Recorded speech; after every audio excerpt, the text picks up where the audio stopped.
Good morning mga paps, alas 6 na ng umaga, bumiyahe muna ako bago pumasok sa trabaho dahil may pasok na tayo sa trabaho, part-time lang ako kay Joyride. May first booking na pala ako dito, pick up ni ma'am dito lang din sa malapit sa amin. Bago ko pasakayin, binigay ko muna yung hairnet ni ma'am para isuot at kinuha ko na rin yung bag niya para ilagay sa mahiwagang top box ko. At agad na kami sumakay, pagsakay nga namin, agad na rin kami umalis patungong drop application ni ma'am. Makalipas nga ng ilang minuto, nakarating na kami dito sa SM North EDSA, Quezon City.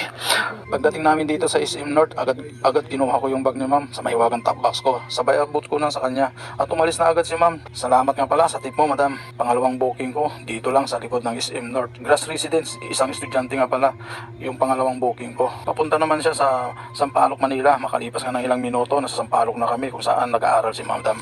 Pagdating namin dito sa Sampaloc, agad na siya bumaba at inabot niya yung helmet niya. 98 nga pala yung grade ni madam dito. GRP nga lang mga paps, kaya wala na tayong sisigilin pa. Agad ko na rin kinumplit. Pagka-complete ko, pinasukan agad ako ng panibagong booking.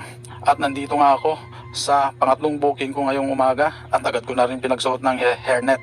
Nakakatuwa si madam at inayos pa yung suot niya paharap ng kotse. Pagkatapos sinuot ko na yung helmet ni madam paharap sa akin. Feeling jowa lang, o diba? Ganda-ganda ni madam. At sumakay na agad kami, sabay sibat na agad. Makalipas ng ilang minuto, nasa drop off location na kami dito lang sa Ortigas Center dito sa Pasig.